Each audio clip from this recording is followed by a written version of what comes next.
I go, here I go. Yeah, here I go, here I go. Welcome in, everyone, to yet another episode of The Take with your host, Jackson Burlison, of course. And in this episode, we have a lot to get into. MLB Trade Deadline. We've also got some NFL training camp news and also some new signings as well that we're going to dive into. New contracts as well with some other teams, big names that were floating around, won that money. To help me dive into all of that, I've got the host of Northside Sports, anything Chicago sports. You can basically get that with Gabriel Vazquez, my boy, also Cubs fan. We got the sweep against the Dodgers today as we're Yeah. recording it, so we're coming to this episode happy. I saw you were at Wrigleyville last night. How was that? Yes, I was. Very nice. Cubs tickets are just like those new player contracts, very pricey. So when Gabe can't afford the games, he goes to Murphy's bleachers outside that bar and he watches the game there. The atmosphere is like no other on the north side of Chicago near Wrigleyville. So when I want to, I go out there, take the train up north, and yeah, enjoy the atmosphere. Great time over I'll there be as there always. in September, so I'll be able to check it out. I'll be there And then- next month. I'm excited for that. I'm excited for that. Let's go ahead and dive into the show. Make sure to subscribe, you guys. Hit the notification bell. Comment your thoughts on everything we talk about in this episode. Make sure to hit the notification bell as well. We will be having some actual training camp content as I'm recording this tomorrow. You guys may see it before this episode even gets out. So if you do, disclaim what I said. If you didn't, go check that out. But let's dive into some news, man, because we had a couple contract. Jameer Gibbs and Bijan Robinson were getting talked about their hold-ins, but Bijan Robinson for now, that's over. He is now the highest paid running back in NFL history.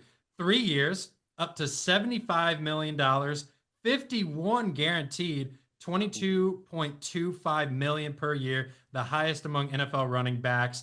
This contract is going to go to 2030. He passes Saquon Barkley, who was the old highest paid running back in the league at 20.6 million per year. I think this was just a no-brainer, in my opinion, to get this deal done. I mean, you watch Bijan Robinson play. This dude, he can do it all. I mean, he had one-hand catches last year. He's so smart. He's so patient when he runs. You know, he can cut back any direction. He can find the holes. He can juke guys out. He makes people miss. He is the hardest running back in the NFL to tackle. Like, I mean, can't get this guy down. And for the Falcons to get him on the field and have him for this season, yeah, the Falcons probably ain't going to be that great, but Bijan Robinson at least keeps them somewhat competitive. So I think it was a no-brainer to get this. And I kind of knew, I talked about this last week on the show. I kind of knew he was going to pass Barkley. I kind of had a feeling. I'm not going to lie, Right. though. I thought the number was going to be a little bit higher. I thought maybe they'd get to that $25 million salary range, but Mhm. they settled at like 22. So what are your I thoughts on this? I agree. I'm not surprised at all. He's a very solid running back. You know, a lot of teams wish they had him. It was about time, like you said, when they get surpassed that 93-yard rushing touchdown last year against the Rams. I was like, whoa, this guy Yeah, just and then the burst off Bills, too. like a Like he went spigot. off against the Yeah. Bills. Like, yeah, good Yeah, teams. that too. He's put up the stats as well, man. In the 3 years he's been there, over 800 carries, almost a 4,000 rushing yards, and almost 200 receiving catches. So he's doing it all. You know, receiving, running. Like you say, he's patient, good running back in my eyes. Again, he'll sell tickets, like you said. Not good for the Falcons. Not going to be that good this year, but he'll attract fans and sell jerseys, which it's a business. So money in, money out. But no, good for him, his family, good for his career. One of the more solid running backs in the league. Enjoy watching him, just not against the Bears. But definitely it's something to look forward to next year. Hopefully, he breaks some records. That'd be nice. Go ahead with Barkley. Well, last year, I mean, he led the NFL in scrimmage yards last year. He had like almost 2,300 scrimmage yards, which is Yep. nuts. But in terms of like most guaranteed money for running backs, we can kind of I'll pull up a full screen on this so you guys can kind of see. I mean, I think it's kind of eye popping that Jeremiah Love is the top of this list, $53 million Yeah. guaranteed, All fully that. guaranteed rookie deal. That's the only guy in the league that's above Bijan. And then you've got Saquon and Ashton Genty, another guy who's just came in the league, was a rookie last year. So you've got two Right. guys in there that barely even played 2 years combined in football. So like Hey, you might I see don't him know in what to think about that. That's nuts to me. See, two guys that what second and first year guys that are on this Right. list. That's crazy. I agree. You might see Genty get that number, maybe even higher later in his I career bet. after rookie deal, man. If he goes off and he's on Saquon's and Bijan's level, man, he can get some high pay. And by the time he's out of that rookie contract, inflation could be even higher, so he gets paid even more. And depending on which team he lands, a high market team, yeah, forget it. He'll get that money for sure. He'll get that And I bag. don't anticipate Gibbs like resetting the market. Like I don't think Gibbs is going to get more than Robinson, but like Bijan, I mean, he kind of set the standard. Like, you need to pay your running backs now, which has been the Right. huge dilemma with teams being hesitant. It's like, oh, do I pay this guy or do I franchise tag him? Like, I mean, Mhm. the Falcons got this done like 2 or 3 years in advance. I mean, they really got into this. They did not want to play around with no team options or any expiring Right, man. deals. They just knew the writing was on the wall. They had to get it done.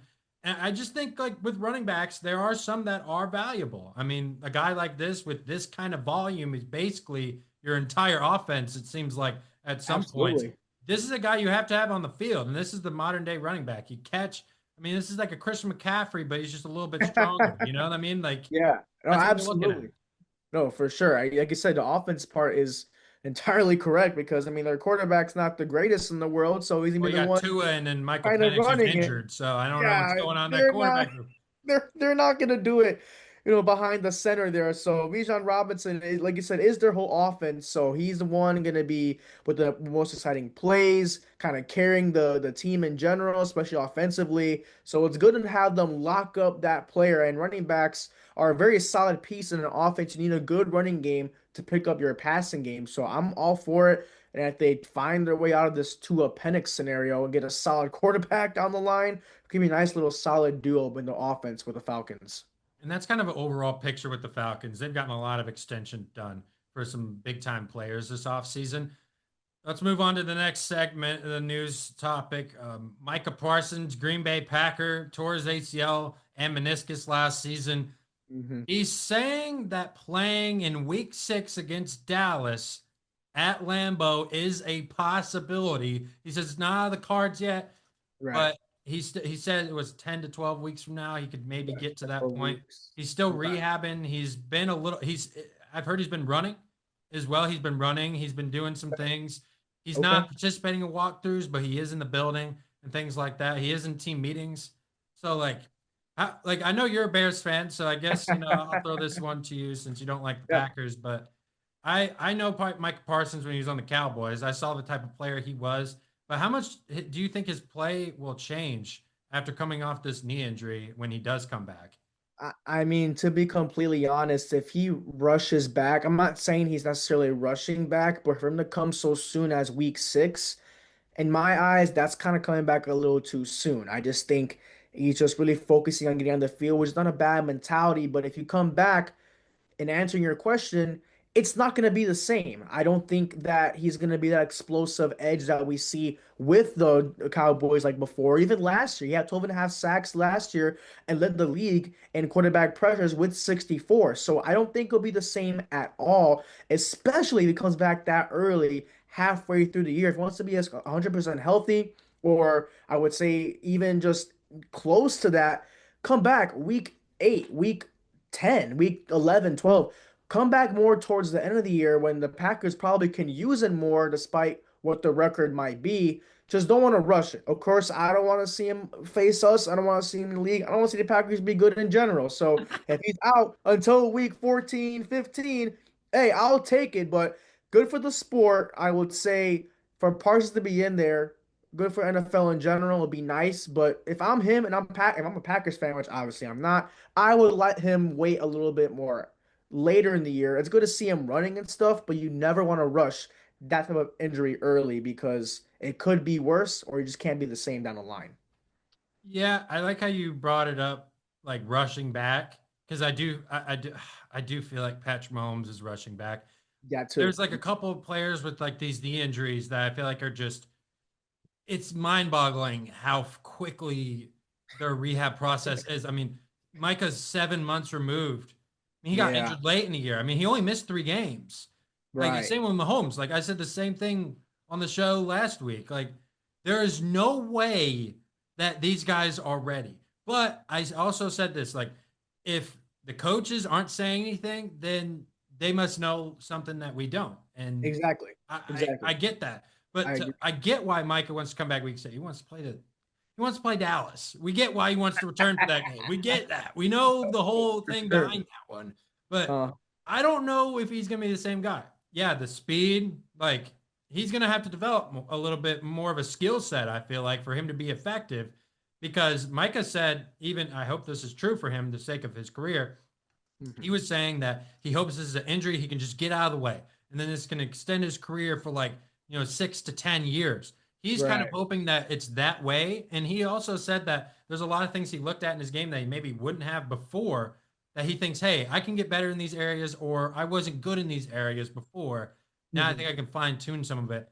That's interesting that he's kind of looking at it that way because I think the writing's on the wall. The speed, he's not going to be near as fast. I'd be surprised if he was. I mean, we've seen some guys in training camp, come back with some of these knee injuries and look good, but you never truly know until they get on the field Right. and they're Right. going one on one with an offensive lineman trying to get to the Exactly. quarterback. And just the Exactly. way he had that knee injury, it was a non-contact. So Mhm. like those are sometimes the worst ones to have. And the way his leg was planted and the direction it was, I mean, that just you have to be lower. Like I know he was running at him, but like I still feel like that's a little. He needs to fine tune some of that because you can't have those erratic movements when you're having non-contact kind of slip ups. And that Mhm. wasn't on turf. That was on grass when he had that. I'm pretty sure that game was at Green Bay, which is a grass field. And we No, it talk was about in this it turf was in and Denver. grass. It was Was in it Denver. Denver? Well, they play Yeah. a grass field too, so that doesn't matter. Yeah. Yeah. Yeah. So that's what I'm They did. saying. Like That's right. people They did. talk about this grass and turf crap, and it's like, well, people can still get hurt either way. It does. I mean, it Right. really doesn't matter. Like Right. if you like step wrong or anything like that, like you're cooked. Like It doesn't can matter. happen to anybody in any time. Anything you say, you step wrong, you run wrong, you do anything wrong, you could tear your own. So I completely agree with that. And we understand that how bad he wants to get in the game and prove he's worth the contract and the trade because people are saying that now that he tore his ACL and all that, or his Achilles or ACL. It was ACL and then Yeah, okay, meniscus. I thought. Yeah, meniscus, that's right. That oh, the Cowboys wanted to trade. Well, yes and no, because he could not be the same down the line, but at the same time, he's still Micah Parsons. Like he's still elite. He's still strong and quick and really good at what he does off that edge. So I just think that it's gonna be a toss up to see what happens this year with him and how effective he can be coming back on time or even rush just a little bit. So I would see what happens this year for trade win talks or contract worth talks after this year. That's how I would see it. Yeah, yeah. Next, I mean, Hall of Fame games tomorrow, Yes, it and we is. got some news. Carson Beck Oh, is going to be getting the start for the Arizona Cardinals in the Hall of Fame game. Boy, that's we're going to find out a lot about Carson Beck tomorrow night. I'll tell you what, we're going to find out if he's good or if he is bad. Because this well, dude's going to be getting a lot of preseason reps, I think. He's been looking decent in camp. He's been looking decent. He's got the arm talent, I think. He's mhm. not bad. I think he's got experience. He talked about how playing at Georgia and at Miami prepared him for an NFL training camp because he said those training camps in college were basically the same thing. Yeah. And I think that helps a lot. I think this year it's kind of, the Cardinals could have a lot of quarterbacks. I mean, I know they're going to be starting with Brissett, but, they got Gardner Minshew in that quarterback room as well. Carson Beck. I mean, those are three guys that could all see the field in the same season if Brissett doesn't do exactly what he did last year and get Right. Trey McBride back to where he's supposed to be, which is number one tight end in the league. Hmm. I mean, I don't know. I mean, what do you? I mean, we get football back, but I mean, what are you looking for Carson Beck to And do in his preseason debut tomorrow? one thing I'm thinking about is our good friend Ashton, how this is going on in his head. His team, his old college quarterback at Georgia didn't really like him there too much, but I'm No, excited. no, no. I'm personally excited just so I love to see college quarterbacks who are well known, in college football come in the league and really, get an opportunity and get a rep. The Hall of Fame game is really hard to tell like how good you can be. We've seen a bunch of quarterbacks come in there, they become straight doo-doo, or they come in there and they light it up. People were saying, "Oh, it's the Hall of Fame game. It's like the preseason before the preseason. Like everyone chill out." Which I think could be Carson Beck's scenario. I think he comes in there and does a solid job. Like you said, college and NFL, certain things they line up in the same way. And if he's saying that the training camp is the same in both scenarios, Like the then I would take structure his of word it. for He's it. The saying the structure of structure of it, it is yeah. similar. I would take his word for it. And I would say, you know what? He can go out there with his long experience in college football and go out there, and I think he'll do fine. I think the Cardinals can use this, a little bit of a excitement in their club, which has been a little bit of a iffy scenario with them this offseason, but I'm looking forward to it. You know, as someone who's getting into college football a lot and really enjoying it, good to see someone like Beck, who was just in a title game last year with Miami, now come in and another big spot to fill with the Hall of Fame game under the lights, prime time, first technical game of the year for NFL. Yeah. So definitely excited. I want to see if he can clean up some turnovers because that was an Yes, issue I for him agree. in college. And I Yep. think that's part of the reason why he wasn't a first round pick. And he could have been, he was projected to be a first round pick before I think his last season at Georgia. A Yeah. lot changed for him in the last 2 years. He went from this, one of the best quarterbacks in the class in 2025 to being a third round pick in the 2026 NFL draft. It just Right. shows how much things can change. Yeah. And I think this is a big opportunity for him. Maybe obviously I don't think he's not going to be starting for the Cardinals, but I mean this No. could maybe help him when it comes to that QB2 job. I mean, I don't Right. think that'll hurt him in that regard, but I do think the two guys that are in front of him, Brissett and Minshew, at this particular point, I think Carson Beck's probably going to remain the third string quarterback going into the season, in my opinion, and they could just develop him and things like that. You don't need to throw him in there. There's no reason to. You can just have him develop. And then I'm sure Cardinals are going to be drafting another quarterback next year. So it doesn't. I don't really factor in. I don't think Carson Back Beck going to up. be no franchise quarterback. I'll tell you that much. He's got Hey, the tools. He's got the physical build. If he could sure. develop, he could be decent. But I'm Right. I'm not banking on Carson Beck to be a franchise guy. Next news topic: Stephon Diggs. We got the news. He found a new team. He signed a 1 year, $12 million deal with the Commanders. This was a desperate signing for Washington in my eyes. Look, you lost out on the Brandon Ayuk stakes, whatever that mess was. Dude was posting he was a Commander like every single week, and then it Oh, never happened. He's still in San Francisco. Like yes, I I wouldn't. I saw think that. Washington saw that and was like, no, we do not want to deal with that. That seems like another problem. But then you Yeah. lost Debo. Now he goes back to the 49ers, which we'll talk about that signing in a little bit. But I do like this for the Commanders. I mean, it gives them a solid receiver too behind Terry McLaurin. You get Mhm. Jane Daniels healthy, and then last year, Stephon Diggs, he had 1,000 yard season. I mean, he made it to the Super Bowl with the Patriots. I mean, people were saying, "Oh, he's washed going into last year," but Right, right. he has a lot more in the tank, I think, and I think this is a good signing for the Commanders. It makes them better than they Right. were. I mean, their offense was looking a little sorry for a minute Just there, but still a Stephon's little good. shaky. Yeah, Yeah, it's a with good addition. Daniels for and all that. No, for sure, I agree. I think for me, for a little bit, I thought Diggs might be a little washed going into last year, but he proved himself worthy. Had a really solid year, Super Bowl bound. Kind of, if the Patriots didn't play that bad, it could have been a champion in that game. So I think it's good. I think with the Commanders, they struggled a lot offensively, especially with Daniels' injuries. So I think it's a good piece for them and an option for Daniels to throw to with McLaurin, like you said. So I'm all for it. I think Diggs is very talented, very athletic. He has, like I said, that tank left in him, that ability to go out there and still make catches and go for yards and have yards after the catch and get into the end zone. That was his He's all biggest for thing that. last year. Yeah, that was his biggest Yeah, thing last year. I mean, he was absolutely. huge on that. There's like a couple like crazy stats with Stephon Diggs last year. I mean, he's passed 1,000 receiving yards for the seventh time in the last 8 seasons. I mean, dude, people don't understand how elite that is. I Yeah, no, mean, that's crazy. And I think he had the highest catch rate in the NFL last year at wide right. receiver. Uh-huh. Dude's No, still good.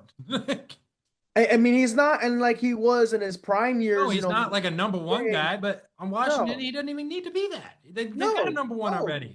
exactly. He's a good like secondary piece, a side piece, maybe a secondary third option even Yeah. for Jane Daniels in that pocket he needs to go to. Third down. I look at third down probabilities. If he's that guy that gets the catch and gets yards after the catch, go to him on third down, get extra yardage, Right.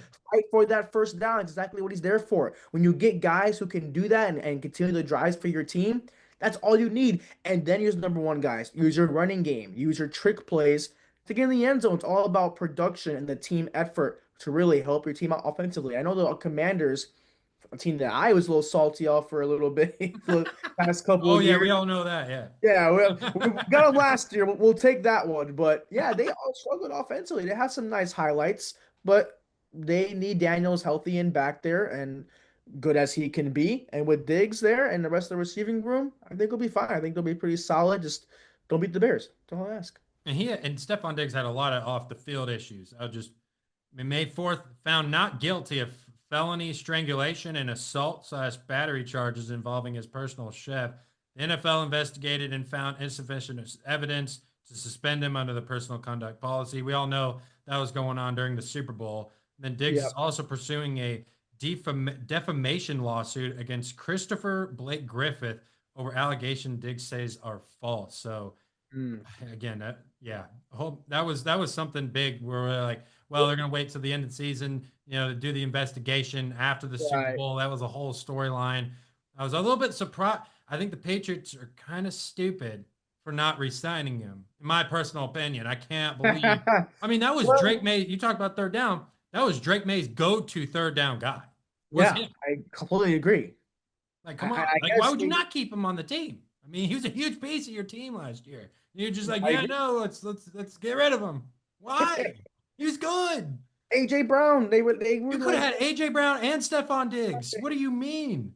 You I could, do. and you're telling me Stephon Diggs were 12 million? That's nothing. Like you could sign him for nothing. Come I on. think with all the off the field issues with that, and then this weird thing with Cardi B was going through in the Super Bowl too, like a lot of off the field issues that he was going through. A lot of these receivers, like, or just these players in general, It just just have too happens much with the receivers. off the Receivers tend to yeah have a little bit of a, I don't receivers. know. I don't know, like they're just all head cases. I They mean, you could all go down the have off list. Like the you go field down issues. with Randy Moss. Like you could talk about whole his situation. I mean, there's a lot of receivers you could go down. I mean, Antonio T.O. he had a lot Brown, of like issues. Like Chad yeah, Ochocinco had a lot of. yeah. It's man. Tell me about it. It's I don't It know what's always up. happens. It's normal. It's normal. It's the National Football League. Like that's what we're Yeah. doing here. That's what we're doing. We're gonna transition. We'll get back to NFL in a second Oh, here. Make sure to no, don't subscribe, you worry. guys. Comment down below Yeah. your thoughts on the news segments. Oh man, Gabe, listen. Baseball. Look. I wasn't even anticipating talking about baseball, but this trade deadline was too crazy to ignore. Yeah. It One of really the better was. ones. We'll just start off. We'll just put the fire right here. Tarek Skubal, we saw him play now as a Yes. Dodger. We've gotten that. We've digested that. I'm glad the Cubs got the sweep. We got the sweep. Yeah, We got right beat out them. there, came into town, and we just booted him right out. Spoiled his debut with LA. That was great. That was awesome, man. But Good to see him come through that. he was still looking like Skubal for a little bit there. I mean, He was. he was no he did I mean, he had a pretty decent game. I mean, it wasn't bad, but again, I think listen, when you're in an environment like Wrigley, which we're gonna get Tarek Skubal's thoughts on playing at Wrigley and getting booed at Wrigley. So we'll be right back. Let's hear what he had to say after the game last night about being in that atmosphere for the first game since being traded. Great atmosphere. The Cubs fan base is awesome. It's a ton of fun to play in front of, and whether they're rooting against you or for you, I love the fans. This game is about the fans, as much as it's about the players, but the fans are what create the environment, and it's a ton of fun to play in front of crowds like that, even if they're booing me or whatever it is. I think that's what makes the game of baseball really fun, the competition really fun, and the atmosphere is really fun. I'm sure that's not going to be the only, rowdy atmosphere on the road. I plan on pitching in front of those atmospheres for, the rest of the season. And then obviously when it comes postseason time, be ready to go. But I mean, these fans were great, and it's a ton of fun to play in front of for sure. All right, Gabe. So you were at Wrigleyville. You kind of got a sense of a little bit of the atmosphere. Yep. How accurate was Skubal's assessment there of last night? It's very accurate. I think out of the three games that the Dodgers came to Chicago, Monday and Tuesday, especially I would say Monday, were one of the best. But when Skubal pitched on Tuesday, they do the signature, Cubby chants or the bleacher bums. They were going Skubal, Skubal, get in your head a little bit. They've been doing that for a couple of years now. They did it last year to Freddie Peralta in the division series and did it to a Clayton Kershaw in the championship series 2016. So again, the Cubby fans, they're the best in baseball. They love the team, they love the game, they really are into it, and that's very accurate. I'm really glad he was able to kind of go into what it means to pitch at Wrigley as an opponent or as the team's fan base. So I think it was a good interpretation of what he went through. Like I said, he pitched solid. He did get up 2 runs and did get the loss, but still Skubal outing, went 6 innings strong, only 4 hits, struck out 6, and pitched 85. So again, good outing for him. Just couldn't get an offense out of him with that high-powered LA offense. But Skubal was very right about Wrigley, and I'm glad he was able to realize that and acknowledge what it means to pitch at the Federal Landmark. So very excited to Yeah. see what happens to him in the future in the What playoffs. a tough place to start your Dodgers tenure, I guess. Like, I mean, I couldn't. That's a tough place to, especially when all their eyes are on you. Like going into that game, all the eyes were on him. It's like, Right. okay, how is he going to perform? Like, you got the best pitcher in the league, like back-to-back Cy Young winner. Like, I mean, this guy has got everything he needs. I mean, the what I took away from last night is like everybody knew how disgusting his changeup was, but it's disgusting. I mean, that dude, it breaks like crazy. And then he's Yeah. got the fastball that he can hit 99, 100 miles an hour on. I mean, this dude, he's packing some heat on that mound. I don't think people realize like, how versatile of a pitcher Skubal really is and how good he really is. I think against the lineup like the Cubs, like to start out the way he did with just a couple of I think he struck out PCA first time, but PCA I think got him out later. I think he started getting, but I mean for that kind of offense, I mean that's a great team to Yeah, show what you're capable of, and I think absolutely. yeah, with the Dodgers and the ruining baseball stuff, like listen, I don't think the Dodgers are ruining baseball. I don't. I think the issue is there are certain teams that are not willing to give enough to go and get this guy. Right. Anybody could have traded for him. Yeah. Anybody could have. The There's Brewers enough were a people. team that probably honestly had a stronger offer, but the Right. Tigers didn't take it, which is a little bit puzzling to me. I think the Brewers, if I'm correct on this, they reportedly made a strong offer, sent around a number 18 prospect they had, plus other top prospects. But Detroit's like, yeah, we want MLB ready pitching. So, which, you know, they basically got him for metal scraps. I mean, the Tigers got, Zaire Hope, River Ryan, Brady Smith. I mean, nobody knows who any of those people are. Like, let's keep it a real here. Like, Yeah. this was a bad deal for the Tigers. Don't think they should have traded him. I mean, dude was literally crying when he got traded, when they were interviewing him in Detroit. Dude, Scooble clearly wanted to be there. And the fact that we were literally on the podcast together for All Star break talking about these Dodgers rumors, and then it Yep. ended up actually being true. I Yep. think he's just so crazy. I mean, I never thought in a million years this dude would go to the Dodgers. I thought Brewers were looking strong for a second there. Yeah. Cubs, they Yeah. were looking good. There was rumors about some other teams, but they weren't as serious as like some of the ones we just kind of mentioned. But again, I don't think they're ruining baseball. I think this does make it challenging when it comes to the CBA and the negotiations for next year. Right. The Right. Dodgers are just taking advantage of the system. They want to win, and they haven't been good before this. I mean, Yeah. they're a dynasty now, but before that, I mean, they were Before that, not a good team, really they at were all. known right. They were known as the choke artists of the playoffs, the choke Right? artist team of baseball. They have won an NL West division since 2013, but they haven't done jack ever since. They've been in the World Series back-to-back years, and then they finally won it in 2020. But even that wasn't enough because it was a 60-game Mickey Yeah, Mouse Mickey type Mouse championship. championship. Right. Even they were not even praised for that. So now that they're going back to back on the verge of a three-peat, now they're underwhelming, not underwhelming, like overwhelming Yeah, favorites. That's I the mean, correct term. Way overwhelming favorites to win it all now. But I just think that it'll really depend on what happens after the season, where Skubal goes. Who's willing to pay Skubal a deal? I saw something that the Tigers offered, I think, 6 years, $75 million. Now, you can't blame the Tigers That is for a terrible offering offer. that. That is Yeah, terrible. 6 years, 75? That's that's what they that's want. awful. That's the worst offer you could possibly put. That's disrespect. That's what that is. I agree. And that's what I'm saying.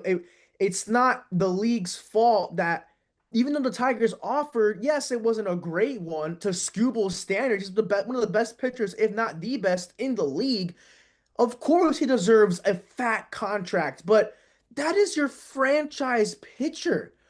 I And not even understand. not even that, not even just that, the face of the franchise. Yeah, he was that guy. He's been there for 6 years. He made his debut in 2020. He came up Like, through the minors yeah, with that that's the team. guy you should keep. And I understand some clubs don't have the funds for it, but if you have enough, I know one player is not going to do it, which is why a lot of people think that this new contract for the CBA with the salary cap and all that will help that so that teams can spread their money around, but you still have to spend. You at the end of the day still have to spend to win.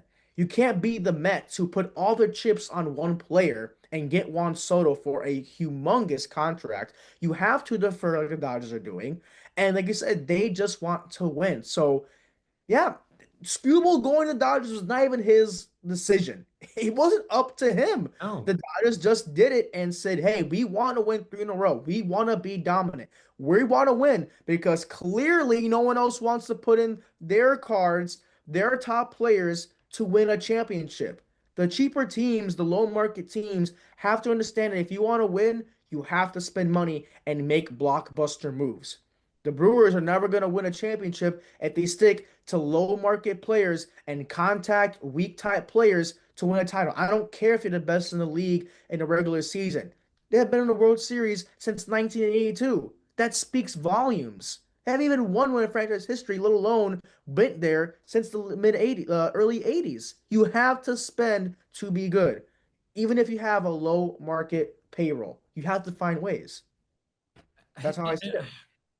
yeah, and I mean our Cubs too. I mean, there's no reason we should Mhm. not have gotten this dude. No I reason. agree. I None. agree. Now, I will say we had a good deadline. We'll get to that in a little bit. I think we had one of the better deadlines in the league, acquiring a lot of players. But I agree. There's no reason why we shouldn't. We gave up, I think, at least top 10, top 15 of our prospects. The Tigers going to take in them. We have good prospects.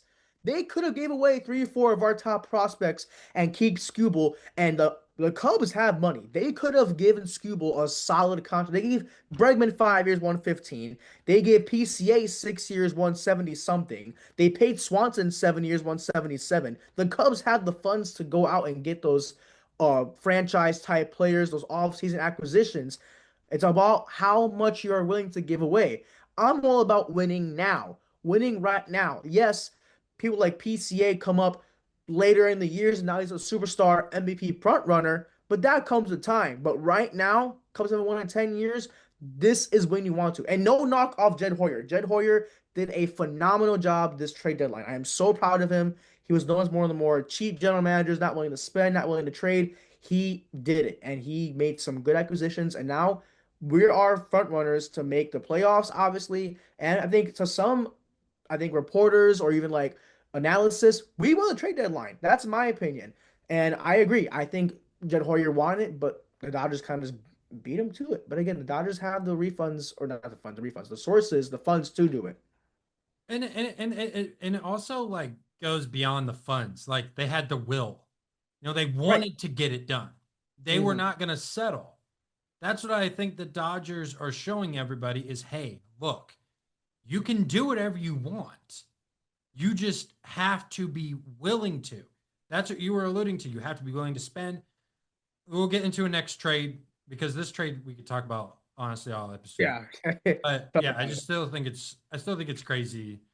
Again, Scooble, I'm just glad I got to see him in the Dodgers uniform and we beat him. So I'm good Yeah. with Ah, that. hey, the More trade deadline trades. worked at the end of the day. Yeah, I mean, hey, They like, beat him listen, anyway. mean, that makes the rotation like. Actually, before we close this out, I wanted to ask you this. Before the, Yeah. I know this is a hard question to answer. Before the Dodgers win a World Series and complete the three-peat, where does this rotation rank in all-time rotations ever? All-time rotations. You really can't think of any that are Deeper than this one. like bigger than this. Honestly, It's like this seven, eight is pitchers deep. yeah, this is the best rotation in the league right now. And Otani comes back to pitch healthy. I mean, you have Otani, Yamamoto, you have Scooble now, Glass now, and Blake Snell. Just those five alone, you have four Cy Youngs combined between that rotation. And of And course, Otani could make it five. Otani could make it five. Yamamoto doesn't have that Cy Young under his belt, but he has a World Series MVP.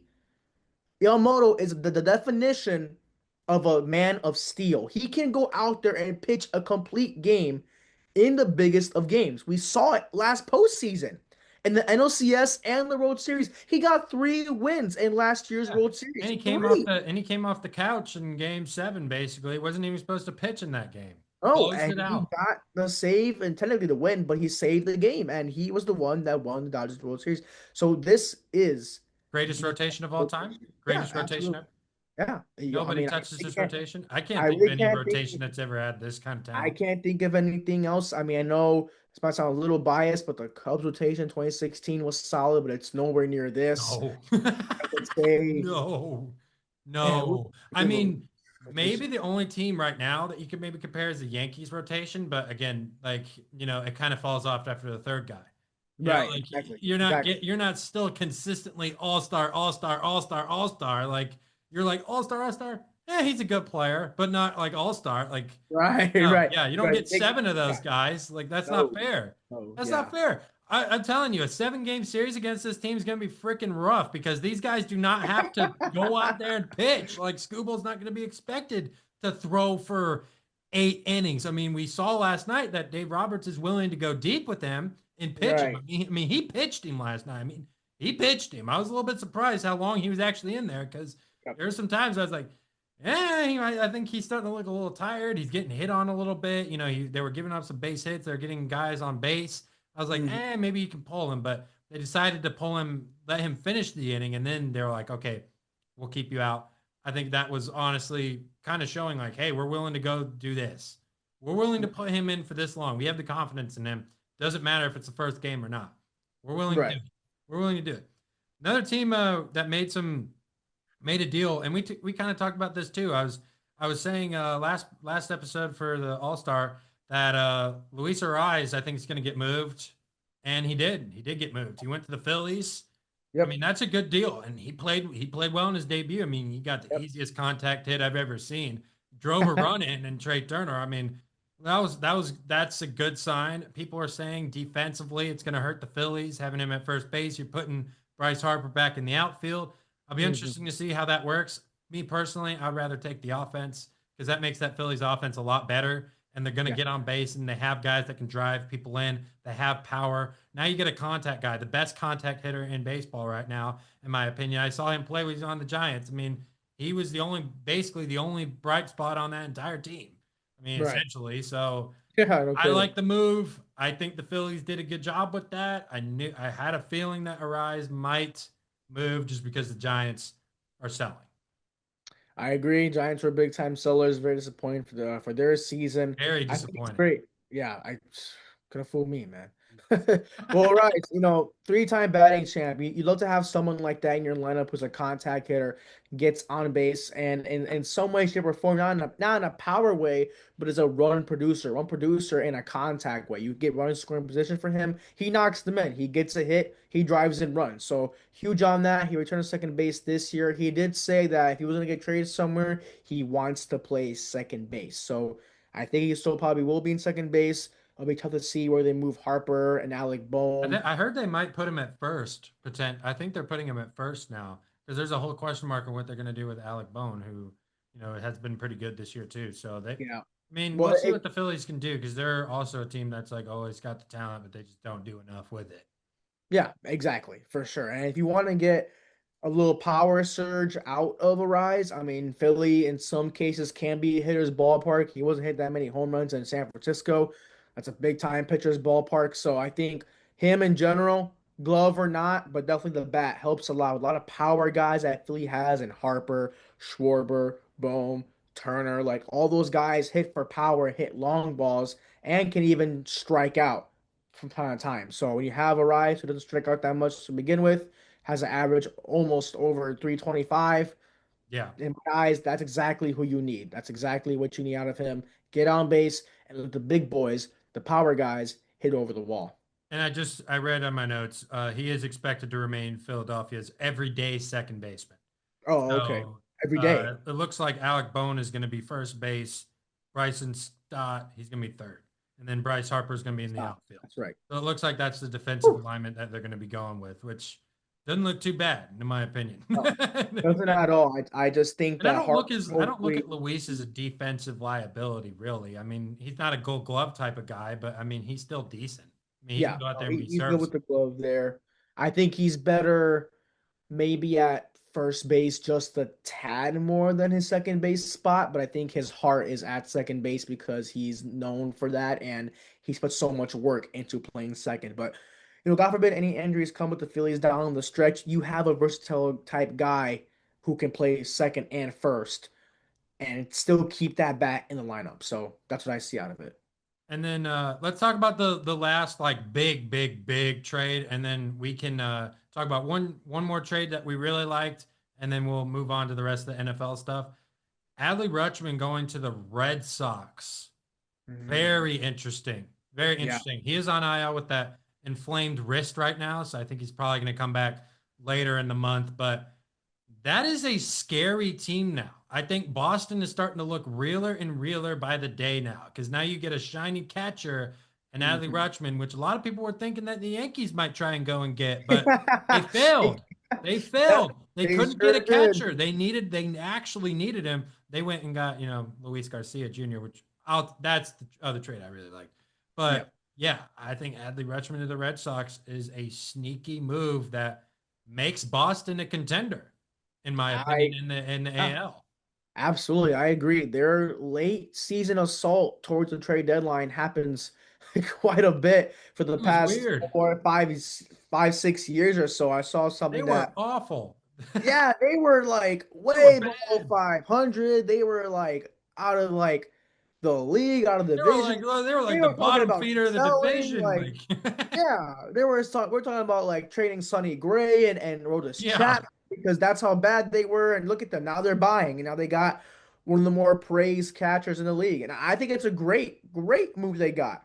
Yeah, he's injured. Hopefully, he comes back healthy and strong.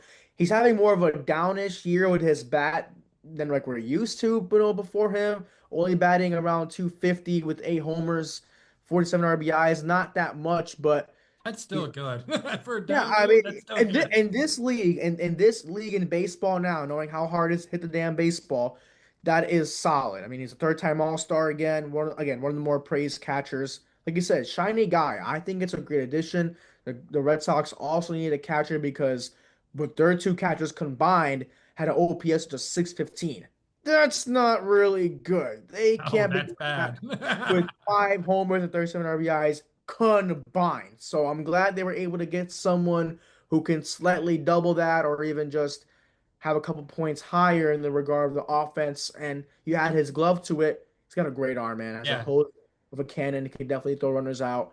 And man, Red Sox, man, they just love to play baseball when it matters. I'll tell you. Second half baseball is their time of baseball. I tell you.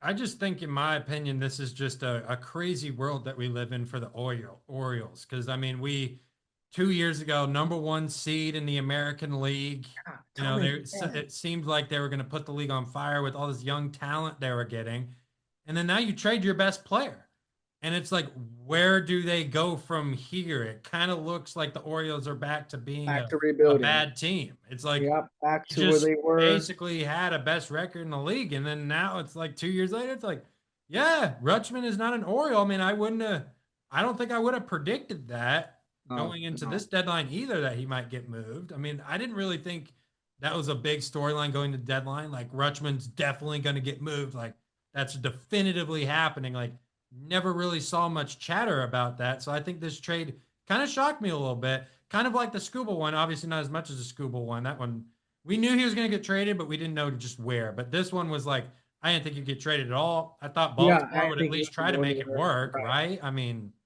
I don't know what they're doing there. That doesn't really seem like a good move for them. Yeah, I think in their eyes again they want to rebuild and the shiny new toys they got in the return for the deadline probably stuck out to them. Maybe they can say, hey, we can rebuild with these prospects down the line and go back to that stage, which does suck because they were on high heels for a little bit there. Like you said, number one seed a couple years ago while we were still in school. That's how funny enough that was. They Yeah, had their first chances. playoff pod together. Yeah, They had their too. I mean, chances. yeah. Yeah. Yeah, that's so true. Yeah. That's what I'm saying. That's like that wasn't that long ago. Like, it's No, kind of it crazy how wasn't. the whole world's changed with Baltimore. I just and they They were just bad keep last year. It was like maybe you could make an argument they could have traded him last year. right, So right. because they were awful. I mean, they were but Boston has really turned some heads in my opinion. I mean, Boston, they're dangerous. They're Yeah, dangerous. they had the Totally bats. could win that division in my opinion. That AL East is wide open. Wide open. I mean, the Rays have kind of calmed down. The Yankees are still injured. They're Hmm. still waiting on those three big bats they got, and Judge Stanton, and they're still waiting on all those guys to get back. So Boston could very much win the AL East. Would not be surprised, in my opinion. Yeah, they're riding on a 6 game winning streak as of right now, and they're only 6 games out of that top spot with the Rays. The Yankees are four, so it's gonna be tough. And not just in the division, but the American League is wide open. That's why I was Wide gonna get a open. little bit more with Skubal because the Tigers only a game and a half out of the wild card. We still have 2 months left. Like, And that's why Scuba wanted to stay. And that's why the yeah, Tigers also didn't want to trade him. As they could have traded the people were like, oh, trade him earlier, but they wanted to keep him, see if they could stay in the wild card. Why would you even say all that if you're just going to turn around and do it anyways? I mean, it just seems right. stupid. It just seems stupid. I'm not trying to vert into that, but it just seems Yeah, very I dumb know. what these teams are No, doing. I I, get it. I don't get it. I don't get it. I get sometimes you got to sell and writings on the wall, the contract extension, maybe you can't pay him next year. You don't want him to walk a free agency. You want to get something for him now. You might just get pinned to a corner and be like, okay, we just need to get something, Right. something for That's him. probably what they want to do. They didn't want to have him walk, but I'm gonna go back in circles. Like that's what the Blue Jays did with our I'm Cubs, gonna go Gabe. in circles, That's what the man. Blue Jays did with our Cubs. I mean, Kevin Gossman's a free agent after this season. Hmm. They wanted to get rid of him, and they're going for next year. They already said that. This is a team that could have, beginning of the year, I was saying Blue Jays could make the World Series again, and Yep. they are I completely opposite. It looks like they're building up for next year, and they're going to start to rebuild those pieces. I did like what the Cubs did. It wasn't again, I know Gabe, you love the trade deadline. I saw you graded it like an A on your channel. So I ain't giving it no A though, because we didn't get no Tarek Skubal. I give it a All solid right. like B Okay. minus. I give it Okay. a B I've minus. I seen think we those. got the I've seen arms we those. needed. Not too He, bad. it'll help us in the postseason. But again, I don't think this is for like a right now looking at the team move. I think this is like 2 months from now. How's the team healthy? Where's Steele at? How healthy is he going to the postseason? Some of our star aces, I think this trade is going to help our depth, and we'll be able to compete against a team like the Dodgers. I think when we do get some of our star aces back. So I grade it. I grade our trade deadline a B minus. I would love to have heard why Hoyer did not go and get Tarek Skubal. Would have loved to have heard what happened there. Yeah. Yeah. I think there was something about that. I think kind of goes into they don't want to trade in the high pieces, but then again, we still traded some solid pieces.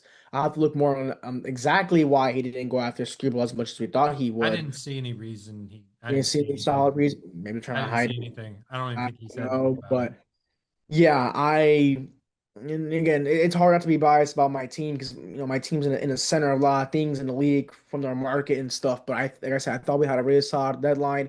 I think all besides one player that we got, Braxton.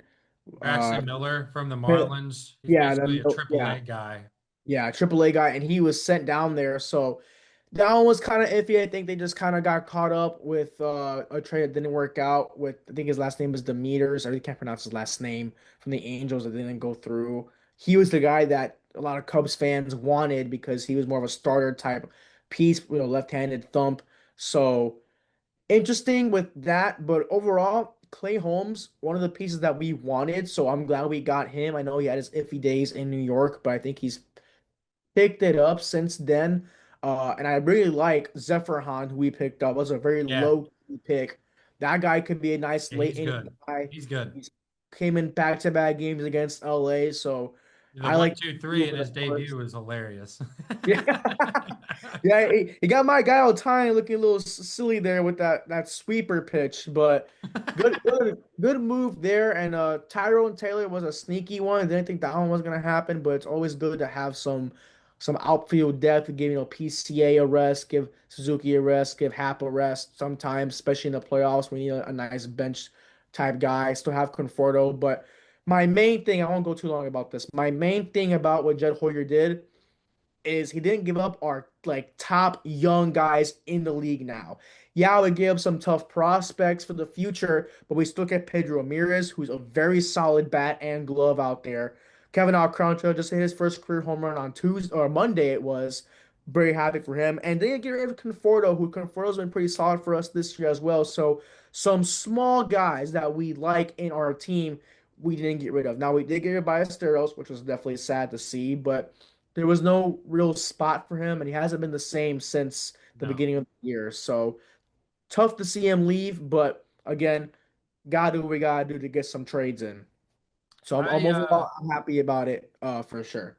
I'll Yeah. touch on. I was going to touch on Luis Garcia Jr. trade to the Yankees. I thought that was good, but I'll keep Yeah. it. I'll keep it local since I'm in Tampa.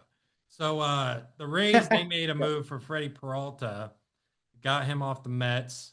Disastrous debut against the Rockies.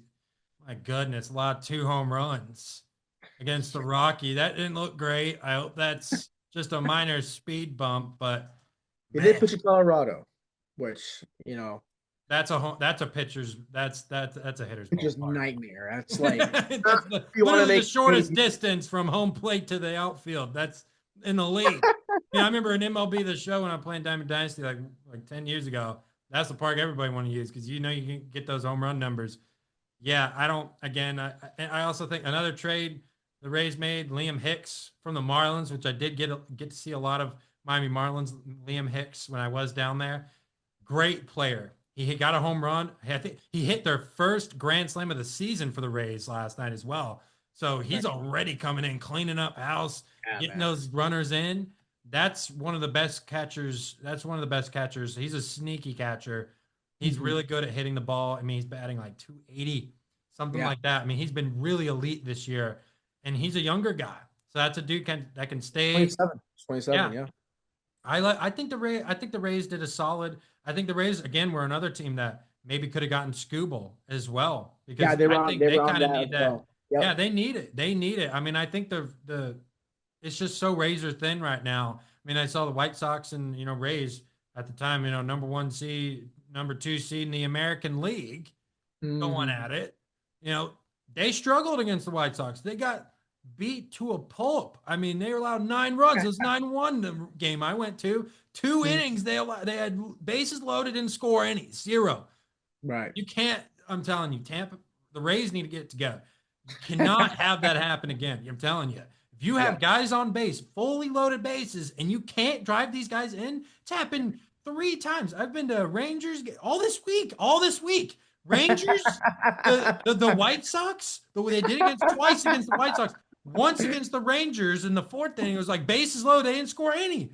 Now, Yeah. I mean, and what for that to happen 3 times in 1 week at home, the best team in baseball at home. Yep, I'm that's telling true. you, that is not good. I don't like that. And those are against good teams. I mean, the Rangers were leading the division. That division seems to be changing around every day, but like those are still good teams. They're solid teams, and you have to Right. beat those teams. And the White Sox, that's a playoff team. Like whether we want to sit here and admit it or not, like No, you got to get used to beating those teams. I'm telling you. absolutely.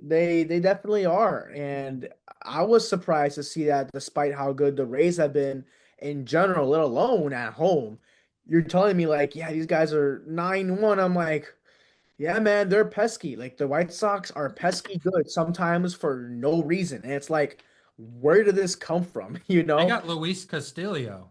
Yeah. They got him in the trade deadline. That was one of the surprising moves that, despite them being crosstown rivals, I liked. I think the White Sox, they needed to get some solid pitching, some solid starters, and some solid relievers. That's like their depth type of guy. Can go 6, 7 innings, no pun intended. Go deep in there, maybe even 8 innings to give their bullpen a rest and let that offense that's been one of the better ones in the league show up when they have to. If they can keep going like 9-1 against the Rays, against solid teams, they can do that. Now they have struggled with good teams. They're struggling against the Red Sox now. They struggled against the Yankees in the 4 game series in Chicago. But if they continue to get hot, the postseason is a whole different animal. I'm Like surprised they didn't trade all those shortstops that they got. yeah, no, they want to keep those. They Why? want to keep those. They want their young talents. They have so many. I don't know. Not my. But I think Hicks will help the problem that I saw this past week, which is Oh, I'm getting sure. people Yeah, bases loaded. You can hit. He proved it. He proved it. He went in there, hit grand slam the first game. He proved he fixed that problem that was happening all week. I saw it. The answer is Liam Hicks there. That's what you got. Whew, man, baseball, that trade deadline, got a lot to talk about. Now we have NFL. Let's get ready. Yeah. Oh, boy, this one, Gabe. Well, we'll just let Aaron Rodgers speak for himself here. So if you guys didn't check this out, make sure to subscribe, hit the notification bell, comment on the trade deadline, everything like that. If you guys did not see this 28-minute interview with Aaron Rodgers and Pat McAfee, I ain't playing the whole thing. I'm playing highlights. I'll be about a 45-second shot here. Man, Aaron Rodgers was not holding back. Let's just say that at training camp a couple days ago in Pittsburgh. I'm going to plead the fifth. Okay. Okay. Like Gotta love that guy. Okay. Like that absolute coward, Tony Fauci. I thought you were the science. Yeah. I thought you were I am science, and you get up there and you can't answer a question? Yeah. What are we doing? And how much time did the network spend at that? How much time did they spend on my responses every week, on my vaccination status, on Taylor and Travis's wedding? Then there was another scandal this offseason, too, involving a voter for MVP, for Coach of the Year. How much time did your network spend? Where's your cap? Did your network spend on that? Our network? Say whatever I want. What are you going to say? Yeah. Gutless organization. Whoa, jeez. On that note. No integrity. Lot to unpack there, Gabe. I'll just give people some of the Rodgers criticism that he's been getting. So he called ESPN a gutless organization, said the network has no integrity, like you just heard. He claimed ESPN failed to adequately, God, I cannot say that word. I don't know why. Adequate. I'm not even going to try it one more time. It's all good. It's all good. So he basically said the misuse of the coverage or whatever of the, I don't know why ESPN would cover Fauci's Senate. That doesn't make sense. That would not. Guys, that's stupid. That's not even sports. The Mike Vrabel, Diana Rossini controversy, he addressed that, said there was tampering, potential leaks going on with that investigation. That's what he said. And he was saying basically, there's an issue. We shouldn't have those kind of people being allowed to have an impact because Rossini did have, Coach of the Year, MVP voting power. McAfee, he tried turning this conversation back into football. Every time Pat would ask Aaron about football, he would just keep going to Fauci, which, I do think it's funny. He is pleading the fifth on basically 111 times, I think it was. It's been all over my TikTok feed. Get Aaron Rodgers upset. I get that he's upset about that. He did mention something about Kyrie Irving and Stephen A. Smith. He said, Stephen A. Smith is not a coward those are his words, not me. He said that Stephen A. Smith's not a coward for apologizing to Kyrie Irving when he was going through his vaccination thing. Aaron Rodgers didn't get the vaccination, whatever. This has been 5 or 6 years now. I mean, he's torn his Achilles and went to rehab and back since then. So I don't really know why this is such a huge topic for him. Yeah. I think this has kind of been in the past. I think Pat did a good job. Yeah, I think as an interviewer, Pat probably did as good as you probably can do because he went to his first question was like, hey, this is your final season. You got Mike McCarthy, the dude you've been with, basically your whole career, this and that. Yeah. Mm-hmm. Then he brings up, the other things. That's not Pat's fault. I mean, he tried to get him to talk football, and he just wouldn't. And I do think it's funny that ESPN only gave Rodgers 8 minutes on the network, and then it cut straight to YouTube after the 8 minutes. So they I feel like ESPN kind of knew, like, hey, Rodgers is probably going to say something, so we need to at least limit it a little bit. Like, we can't completely stop it, but we can limit it. But I noticed, like, did you notice after the 8 minutes, then Rodgers started talking about football and the rest of his life. So I think this was kind of just like, him being petty to ESPN just because he doesn't like them and things like that. That's kind of how I took the whole situation. Again, I do wish he would answer a little bit more football questions and actually answer the question. Like, speaking of, I mean, you just were roasting Fauci for not answering questions, but you didn't answer any football questions that Pat threw at you. So, like, that's what I'm saying. Like, answer the questions. Like, I get you can talk about whatever you want, but we're asking you about training camp. We're asking how that's going. Right. If you want to talk about that, you can do whatever you want. But again, like, if I was Pat, I feel like that's kind of a waste of time. I feel like that was a little bit disrespectful of the time that Pat was giving him. And he's been a weekly guest on that show for a long time. That's just how I view it. Aaron Rodgers is just idiotic. I really don't know where to put it. You make a good point. Like, he was asking you a question. Like, he really just couldn't. Like, he was saying in the interview down the line on the YouTube part of it that he was done. Like, I don't care anymore. I do what I want. Clearly you care. You took damn near that whole 8 minutes to talk about Tony Fauci and what happened 5-6 years ago. Brought up Travis and his wedding, and then you bring up stuff in the past, and then whatever. I'm like, answer the questions. Like, I just don't know what is his issue. I mean, not that I know what his issue is. Yeah, we know his issue, but you know his why issue. you're talking about it and giving it so much attention. Exactly. He says he doesn't care, but he was rambling about it constantly. Yeah, the whole 28 minutes. The whole 28 minutes. I just can't. I can't do with him. I'm never been a fan of him. Yeah, sure, he's a great football player, great quarterback, and in the league's eyes, very talented. I just don't like his attitude. I never did, never will. Can't wait for he retires. I mean, he'll probably still be on social media and stuff, but no, he's gonna ghost that. He said he's. That's right. Yeah, he did say he was gonna ghost that. Well, good. If you don't care enough, then just ghost it and don't bring it up. Like, if you don't care, don't bring it up. Talk about football. You're there to talk about football, not about political things or stuff about COVID 5-6 years ago. Just drop it. I'm sure it was frustrating, but just everybody I'm sure is frustrated about everybody has their own opinions with that. So, like, again, 2026, over half a decade later, I don't know. I feel like that's not the right time. I think you maybe could have hit it a little bit harder when it was originally happening. Yeah. I think because it probably passed and it came, and now it's more of a reason to talk about it in his eyes. Okay, well, now I got all these results or whatever. Now let me spill. But I just because of the Fauci thing happening now. That's probably that's probably what it is. But if that's the case, just do it on whenever Pat has another show and he maybe wants to go in depth about that. But you're in training camp with a bunch of fans. Yeah, he's at training camp. Answer the whole show came to their questions. Yeah, the show came to them. If you want to rant about it with Pat's a good friend of yours at this point, I'm assuming. Just ask Pat before the season's over. Hey, let's talk about Fauci, whatever, And Pat did say something. He's like, yeah, I'm super happy that you stood on business or whatever. And Aaron just like, yeah, like whatever. I knew I was going to be on the right side of this. Again, that's. I mean, it's Aaron Rodgers. I'm not surprised. Honestly, really am not. Another thing I'm a little bit surprised about, Jerry Jones. He addressed the sunlight coming into our stadium. Let's hear from him real quick what he is planning on doing to maybe fix the sunlight issue in AT&T Stadium in Dallas. Hard to tell that time of the year because the sun's not the same this time of the year that it is in the fall. And that is, you get on into sun changes and the angle of that sun changes from September through the year round.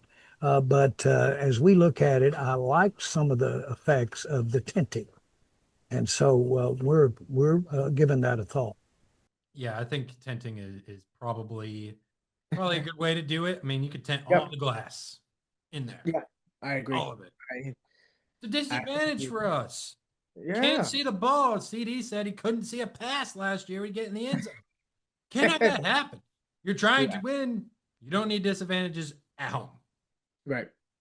I agree. I think it'll be good. They did it for the World Cup, and I think Jerry has seen that as like, well, if it helps them, then it could. I mean, it will help us. Not could. It will help us because you have more passes caught, maybe more interceptions. It helps the team out a lot. The thing I did see that what Jerry said was that he thought it was okay with the sunlight because football is made they play in elements, which he's not wrong on that, but in the sense of not able to see the ball because of the sun, that's a different story. Because if you can't see, you can't see, and you can't make a play.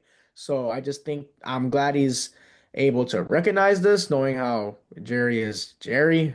But it's just all about if he does it or not. At the end of the day, it is Jerry's world. But I think he's taking consideration. I really hope he does because it'll help you guys out a lot, really. Yeah. There's no reason why this shouldn't have been done 10 years ago. This has been a problem. Yeah, Why I are we agree. acting like this is a new thing? I mean, seriously, why are we Hey, the acting like World this is a Cup, new man, the World Cup just has an impact because they were saying the It same opened thing up a lot of about, conversations. yeah, with NFL stadiums in general, like with the grass versus Yeah, turf. We saw MetLife Stadium turn into turf, grass. right? Yeah, grass and go right back to They cut turf. off corners of the seating to make it happen. Right, They went to you that can do extent. right. So if you're gonna go, I know the World Cup is a much bigger stage than our beloved sport of football, but at the same time, like you can see what they're doing to, keep their players safe and make it more efficient to play on. If that's telling you something that, soccer players are running around or jogging around a field for over an hour and a half, you could probably put together that it could be the same for football when all these Achilles and ACLs are, being torn from the turf. I mean, we've seen it before. So I think they should take that in consideration and make all 32 stadiums grass. I don't care if it's cheaper or not. Make it safer. Yeah, yeah, I agree. I agree with you on that one. Gabe, we're gonna be getting into some the Bears talk. Yeah. Jalen Johnson, he's been giving Caleb Williams some praise, but he's saying he's the best quarterback he's played with since Nick Foles, who won a Super Bowl. So that's look, listen, I'm impressed with Caleb. Caleb this offseason has been it's been a fun offseason for Caleb. I think the way he looks in training camp, the way he's moving, it's not the way he was moving last year. He's a lot quicker now, a lot lighter on his feet. I think his arm's a little bit better, actually. I think he can throw the ball farther than he could last year. He might have added like a couple more yards to that, which is crazy. He could already throw it crazy distance You before could that. sling it. But he was Absolutely. talking about the offense and being around Ben Johnson and like what kind of pressure he is. So I'll play this real quick and then Yeah. we'll come back and talk about Caleb and so far Bears training camp. Yeah, he knows I'm really competitive, and so he says things and he'll say things in our meeting. He'll bring up stuff for me that people have said about me or anything like that, and he knows it gets me going. And then obviously I want to, when we're on the grass, he's not saying those things on the grass. It's more he knows I want to be perfect. I want to be at my best. I want to be the best. And so when I mess up, he gets on me and it frustrates me. And being able to get frustrated and understand, where to correct, but also I got to cool back down and get ready for the next play. So yeah, I think that's something that's been talked about a lot. This Bears training camp is like I heard Ben Johnson talk about it's the offense is his language now. You have a lot of eye candy with this offense. You're gonna have a lot of new pieces now. You got DJ Moore out. You get Luther Burden having a little bit more of a role. But Jalen Johnson's tenure, I mean, he did have Justin Fields. He did have Mitchell Trubisky. So I'm curious as a Bears fan, for him to come out and say, this is the best offense he's had in like 7 years, what does that say about the previous quarterbacks before Caleb? Well, I would say that one, it's definitely talent wise. I think Caleb's generational. I think his talent ability is like no other quarterback we've seen in a while, or at least, in his class for sure. But coaching says a lot. Matt Nagy was a very interesting head coach. I don't think he was necessarily the head coach, not necessarily. He's nowhere near the head coach Ben Johnson is, and if you want to add that to Matt Eberflus, it's not even in this universe. So it really just comes into coaching and what Caleb is willing to do to make himself better. He lost weight, 10, 15 pounds. You said he gained some arm strength. I totally agree with that. He is dedicated to being at his best. He is a leader. He is not a follower. He definitely is there to support his team get better in any means possible, even before Ben Johnson. I know it's his rookie year with Eberflus and a tough offensive coaching staff, but the fight in his eyes are there. He wants to win, and he wants to be the best he can.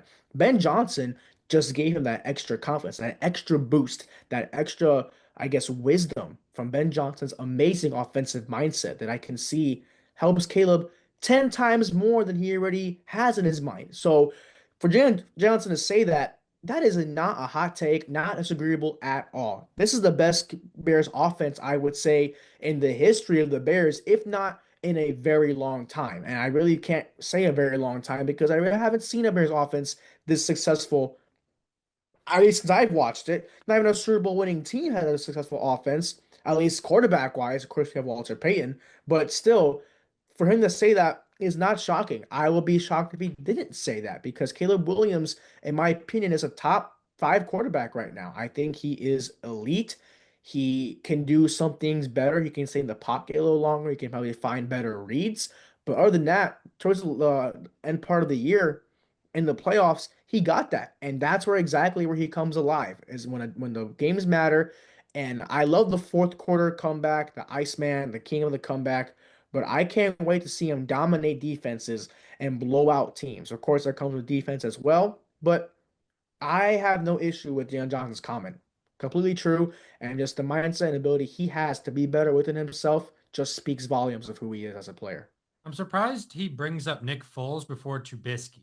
Wouldn't Trubisky, that was the dude in 2020, right? You guys make the playoffs like that season? Technically, yes, we did, and I'm a big Trubisky guy. I was, every quarterback that came with the Bears, I gave him a shot, and I think Trubisky a shot more than anyone, even Fields too. I think with him, he had the ability, but I'm gonna say it again: the coaching staff. Matt Nagy went downhill after that 1 year in 2018.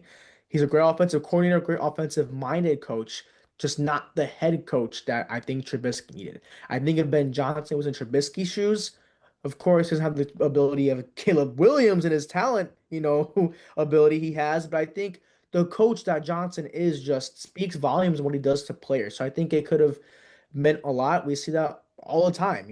Andy Reid with Mahomes, they have a good connection. You see it across the league when it comes to head coach. Mike McCarthy with Aaron Rodgers, Matt LaFleur with Aaron Rodgers, and now Jordan Love. You see it all around that a good offensive-minded head coach with their quarterback just goes above and beyond. So I find it somewhat interesting, but when Jalen Johnson wasn't a part of that 2018 team, and I do think that Trubisky had some holes in that year, but still he was solid. And I think after that, he really wasn't the same. And that's when Johnson started to come in at the defense and started seeing the offense more. And he struggled. He struggled.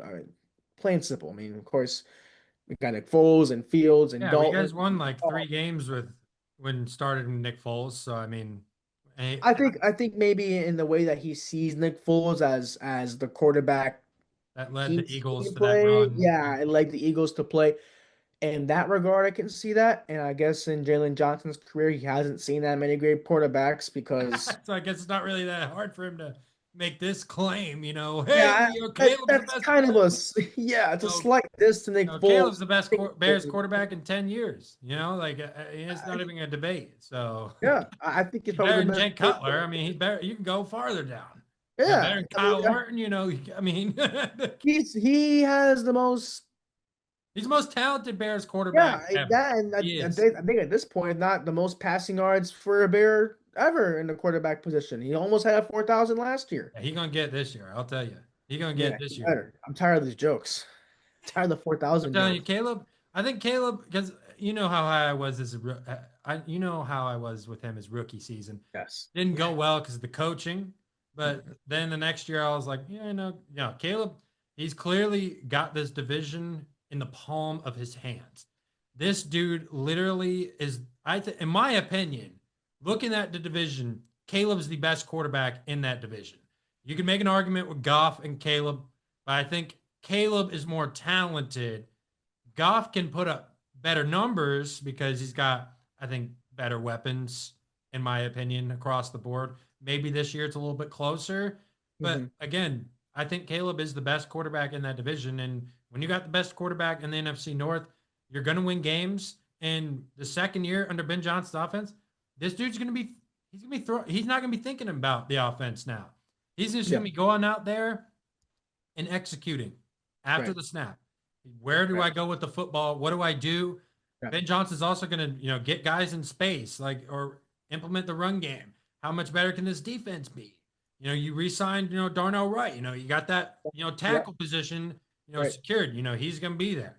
So how does this team? You showed what you could do. You made it to the NFC Divisional, and you made the Rams fight. You made the Rams fight. A team who is favored to win the Super Bowl going into this season. It'll be interesting to see what the Bears can do. I think they're going to be a fun team. I think they're going to be a good team. This team could be top 5 offense in the league when it comes to yards per game. I think that's how electric this Bears offense is going to be. And it's just because of Caleb. Caleb has all the skill sets of a Patrick Mahomes. I mean, he could literally do everything he can. Oh, for sure. You saw that throw in the Rams game to put it back into overtime. That is the greatest throw you'll ever see. I mean, there's no throw that can top that. Nothing. I can't. That showed you everything right there. I was like, okay, Caleb is your franchise quarterback. Doesn't matter. And Ben Johnson having the confidence in him to say, hey, it's his language, which means Caleb is going to be an extension now of Ben Johnson on the field. Last year, he probably wasn't that. But this year, he's going to be. You're going to have Ben Johnson 2.0 on the field under center there. I'm telling you. That is what we need. That's where the chemistry bonds, when the quarterback and the offensive head coach, the mindset, they share the same language, like you just said. It just clicks.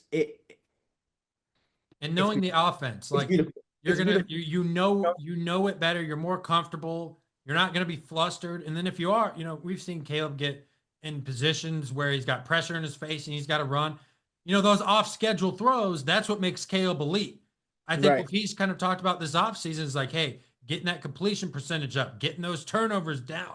I think that's very manageable, especially if he's more comfortable in the offense, because he's going to be okay with getting the check down if the deep shot's not there.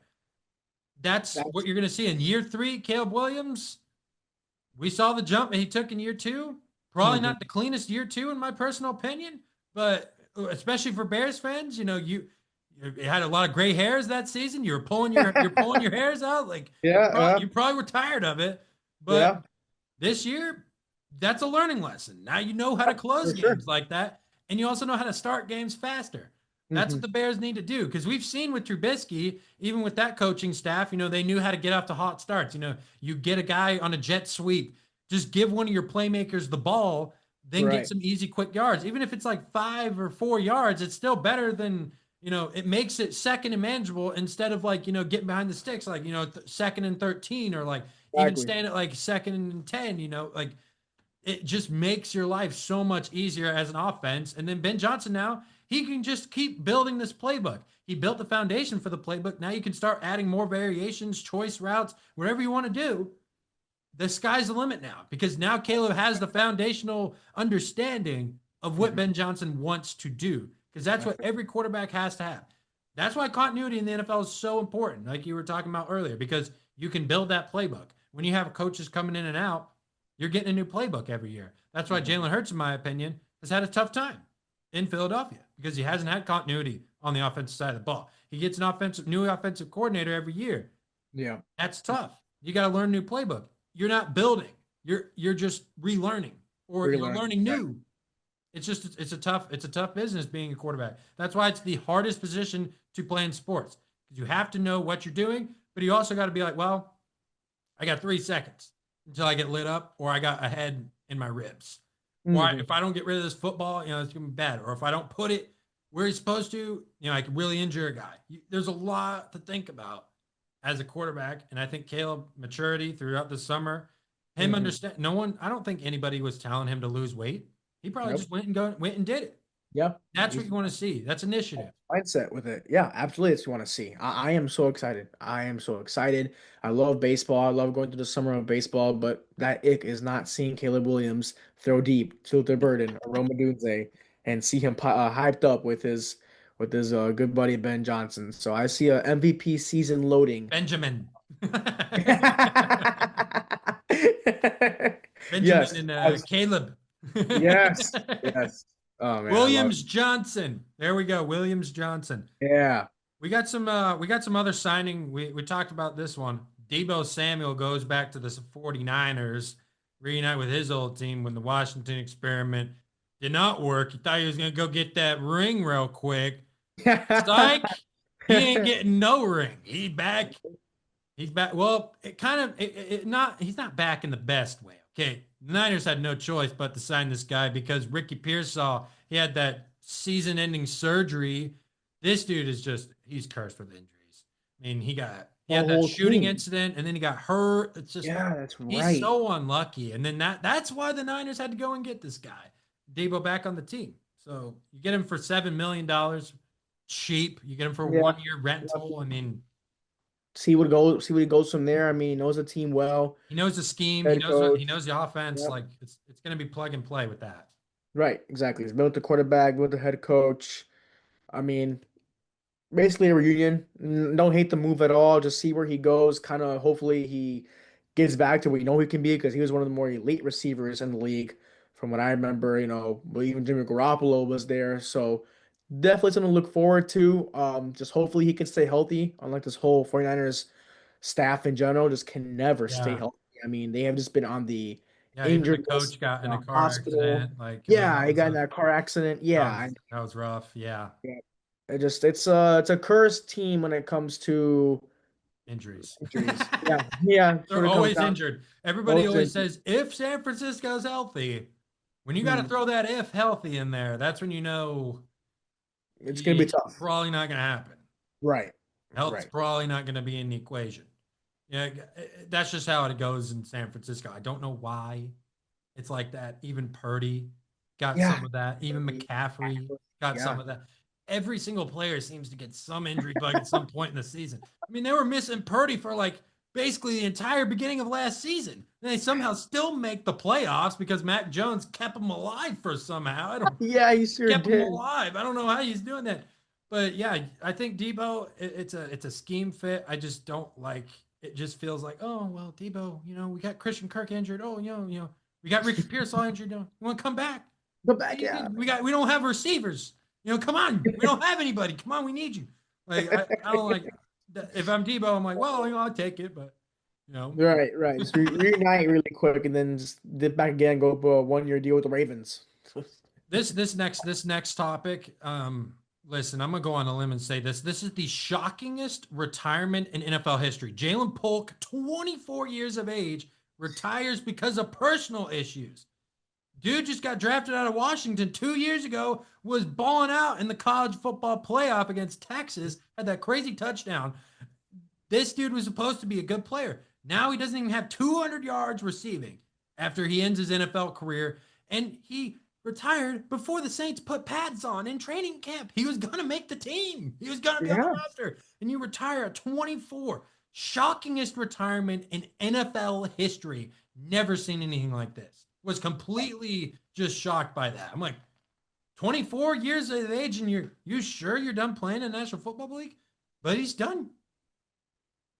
Either it's he has some good funds and whatever money he gets from his contracts in college or whatever, or this is a very, very personal reason. I'm talking about like something that will haunt him in the future or something that he just cannot focus on playing football. It was very shocking, and he had the potential to be great. And in a New England team that just came off the Super Bowl, he could have gone down and been successful with the team and probably win a And then the ring. Saints too. Like, I mean, this year he would have been on a high, young Right. up and coming quarterback, and Tyler Shuck, you got, new running backs, you got a couple shiny toys in there with Kellen Moore in New Orleans. I mean, that was a fun team. He could have been the third receiver behind Chris Olave and Jordan Tyson. I mean, that was a dude I was looking at have an impact in going into the season. And that was part of the reason I was so high. I mean, I've been really high on the Saints. I still am this offseason. I think they're just gonna surprise a lot of people. But this one to me, just yeah, I agree with you. It feels like something more serious to the point where he can't focus on football and he can't give it his 100% attention. I'm curious to see if maybe he'll unretire in the future and maybe try to make a return. But Yeah, I could see 24, that. you just never see a player this young Mhm. retire like that. You just never see it ever. I agree. It's definitely shocking because you really worry about what is personal in his life for him Yeah, to and I do that. couldn't find I couldn't find the reason. Yeah, it's And probably very they were hidden. saying it. There were rumors saying it might have been an injury. He had a shoulder surgery, but he cleared that up and said it wasn't because of that. Mm. And then they Yeah, said he was excused from some training camp practices before. Yeah, Kellen Moore. Kellen Moore listed him as like excused for some of that. So Kellen obviously knew it was going on. I wonder how that whole process went between those guys. Did the Saints yeah, get blindsided by that, right. or were the Saints aware of it before he made the announcement? That's interesting. But again, 24 years of age. I mean, it just seems like a very unfortunate situation that might be happening in his personal life. You hate to see that. You hate it. Yeah, Hate to see it. absolutely. For an What athlete about that you? worked so hard for, Yeah, I mean, I liked him coming out of college. I mean, I thought he was a good player. I didn't think he was going to be like a superstar, game-changing wide receiver like that, but I think he could have been like at his peak, like an elite, like number two guy on a Mhm. championship team. I think that's the talent he had. I mean, he played with Penix in college. He was in a DeBoer offense. That Pac-12 offense. Widespread, throwing it down the field. That was a fun guy to watch when he was in Pac-12 in Washington, and then he goes to the Patriots. He didn't play as much probably as he hoped. He was a little bit banged Right, up, but then you go to the right. Saints. Great situation. You retire. It's like, wow. Final block of the show, you guys. We've got we talked about Baker not getting the deal that he wanted, but Yeah.